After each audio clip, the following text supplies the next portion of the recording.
Fala pessoal, tudo bem com vocês? Professor Giovanni aqui dando sequência ao nosso estudo. Chegamos em um ponto importante. Nós já falamos da Pangeia, já falamos de Alfred Wegener. Infelizmente não teve base científica para explicar a sua ideia, a sua teoria. Não foi só uma ideia, né? Foi uma teoria da deriva continental. Mas ele é considerado aí o pai, né, dessa teoria. Mas aí o que explica? O que pode explicar um movimento de placas tão grandes? Que forças são essas que podem movimentar essas placas? Então, convido você a sintonizar comigo agora nesse capítulo que fala de placas tectônicas. Quando a gente fala de placas tectônicas, é importante a gente dominar bem a estrutura da Terra. Então, mais uma vez, com imagens diferenciadas, gostaria de, nessa aula também, falar um pouquinho das camadas da Terra. Então veja que quando a gente analisa a camada da Terra, tá vendo essa bola mais central aqui? É o núcleo interno. Núcleo interno que é formado por ferro sólido. E aí nós temos essa parte aqui em volta, que é o núcleo externo, formado por ferro derretido. E aí nós temos o manto. O manto que aqui ele é representado por uma única camada. Mas que a gente ainda tem manto externo e manto interno. E aí vem a crosta. Como você vê aqui na imagem, então, a crosta formada, né, ali aproximadamente 70 quilômetros de espessura. O manto também tem uma espessura considerável, que vai ali, né, 2.391 quilômetros de espessura, aproximadamente. O manto externo, que varia de 2.391 quilômetros a 5.150 quilômetros. E nós temos um núcleo interno que vai de 5.000 a aproximadamente 6.700 quilômetros. Lembrando que a Terra apresenta um diâmetro total de um pouco mais de 12.000 quilômetros. Então, quando eu falo de núcleo interno 6.731 quilômetros, a gente está falando de raio, né? Em termos de raio, de metade. Porque a Terra tem o dobro, pouco mais de 12.000 quilômetros de diâmetro. Então, nós vemos detalhes dessa estrutura interna. Algumas camadas que para você agora vai ser provavelmente novidade, mas que é importante. Então nós temos a crosta terrestre, a parte mais fina. Temos a litosfera, que é a parte que fica embaixo. Normalmente a gente até usa a palavra crosta como sinônimo de litosfera, né? Agora a gente vai separando um pouquinho mais. Ó, crosta terrestre, litosfera, astenosfera, a parte verdinha aqui, ó, astenosfera.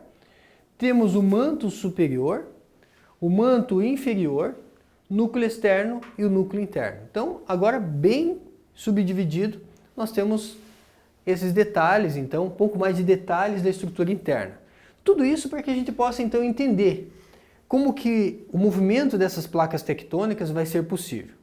Então, aqui, eu separei alguns pontos para que você anote.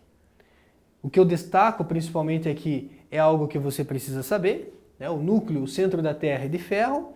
Então, o que está destacado aqui para vocês? O núcleo interno é de ferro sólido, uma temperatura de mais ou menos aí 6.000 graus. Aí nós temos um núcleo externo, que vai ser o que? Ferro derretido. Aí vem o manto. E aí vem a crosta terrestre. Beleza? Crosta terrestre junto com a litosfera, parte da crosta junto com a litosfera. Então, o núcleo interno tem uma temperatura ali de 6.000 graus e está imerso no núcleo externo. E acredita-se que o núcleo interno gira no mesmo sentido a pouco mais, né, um pouco mais rápido do que a Terra.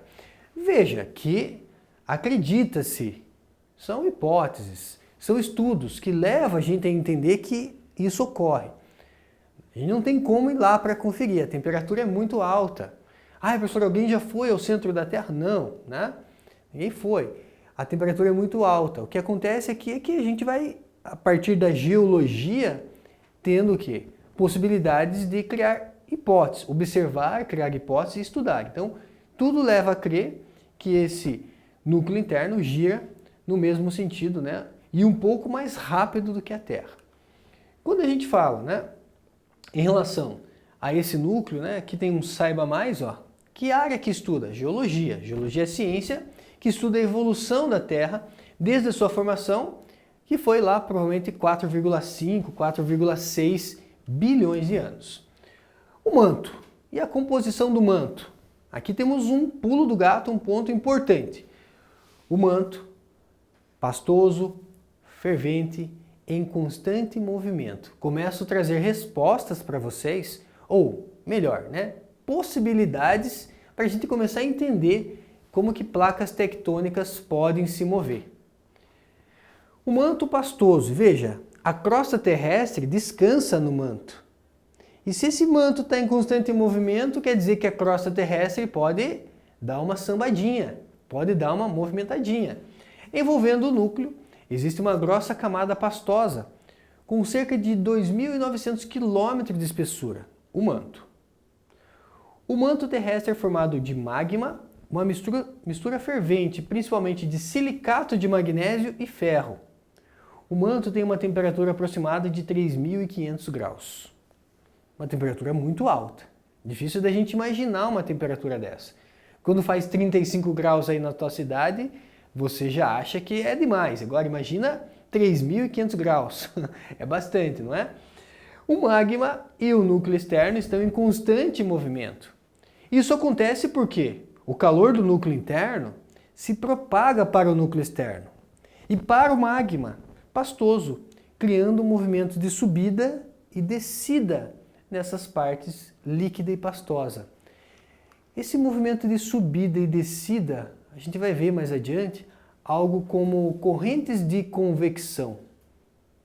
Segura essa informação aí. Vai ter um momento especial para a gente falar de corrente de convecção. Mas veja, ele falou aqui que o núcleo interno se propaga, a temperatura do núcleo interno, calor, se propaga para o núcleo externo, que se propaga para o magma. E o magma, você tem essa possibilidade desse líquido que vai oscilando entre o líquido e o pastoso, essa substância, parte líquida e parte pastosa, que elas vão oscilando, vão mexendo. Isso causa o quê? Um movimento no manto, que pode propagar na crosta terrestre. Começa a entender a possibilidade de ter força suficiente para separar essas placas? Sim, algo começa a surgir aí. E isso, gente, depois que o Widner morreu. O Widner que morreu em 1930.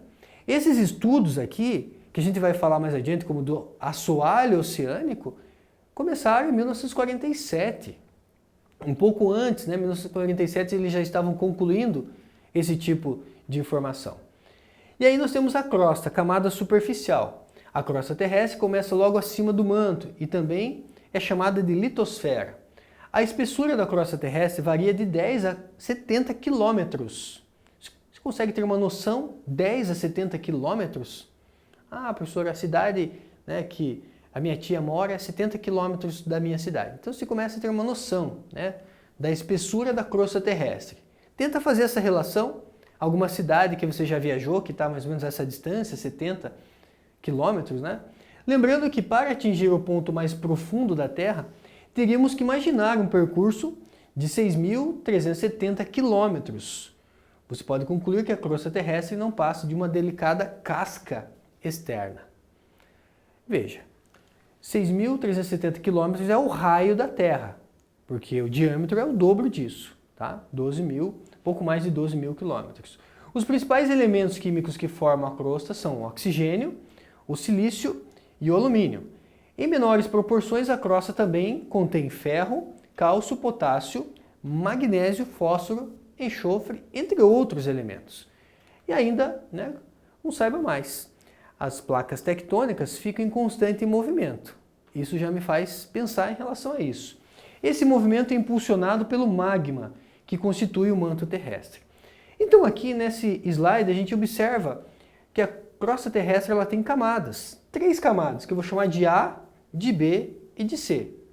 A camada mais superficial é o solo, importante aí para a agricultura, importante para que a gente possa desenvolver nossa agricultura. Então, camada em que se desenvolve vegetais, podendo não ser rico, podendo ser ou não rico em substâncias nutritivas, a vida das plantas. Abaixo do solo, aqui nesse ponto B, nessa faixa B, nós temos o subsolo, camada pobre em substâncias nutritivas, Nele podem ser encontradas reservas de minério, como, por exemplo, o ferro. E abaixo temos a rocha matriz, parte da rocha que deu origem ao subsolo e ao solo. Então veja que a crosta terrestre é dividida nessas três partes: rocha matriz, subsolo e o solo. Beleza? Importante? Questão agora, né? Responda. Por que o estudo do interior da Terra ele é chamado de indireto? Por que o estudo lá do interior da Terra é chamado de indireto? Consegue me responder essa? O estudo ele é chamado de indireto porque eu não consigo ir até o interior da Terra. A temperatura é muito alta.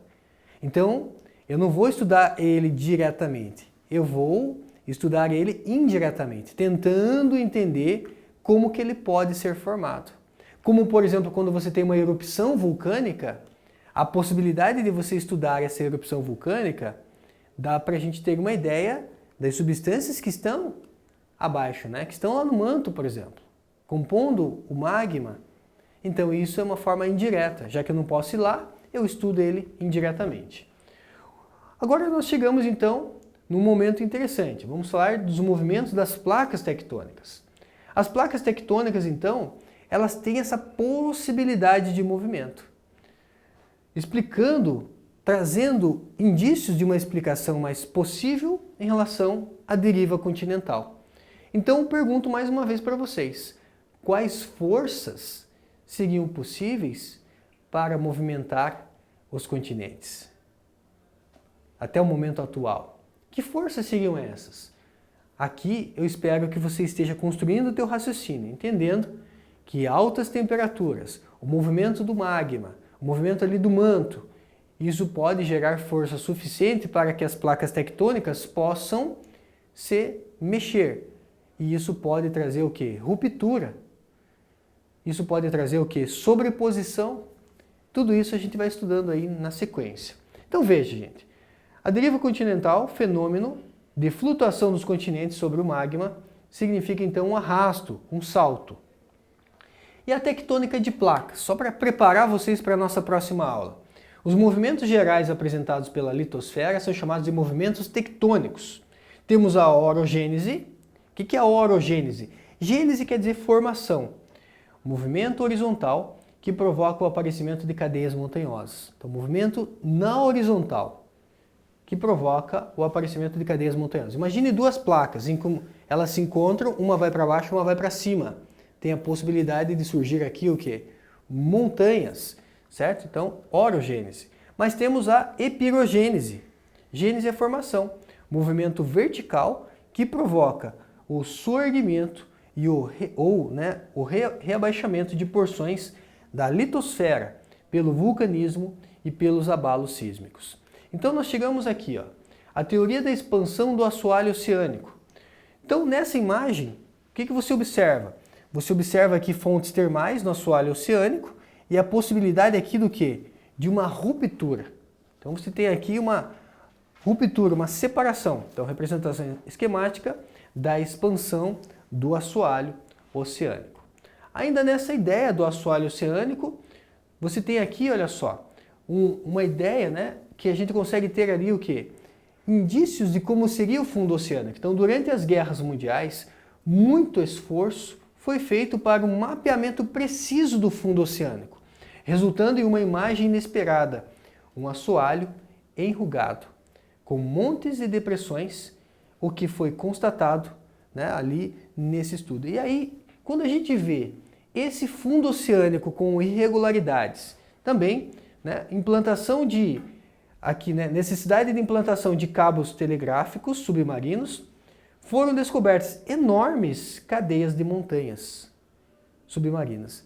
O que faz você imaginar que tem cadeias de montanhas submarinas? Talvez a separação realmente, né, estudando esse assoalho oceânico, a gente possa imaginar que realmente foi possível a questão da deriva continental. Como eu disse, isso aqui aconteceu por volta de 1947, trazendo indícios realmente que a deriva continental possa ter acontecido. Maravilha? Até a próxima! Nós continuamos essa história aí muito interessante. Tchau!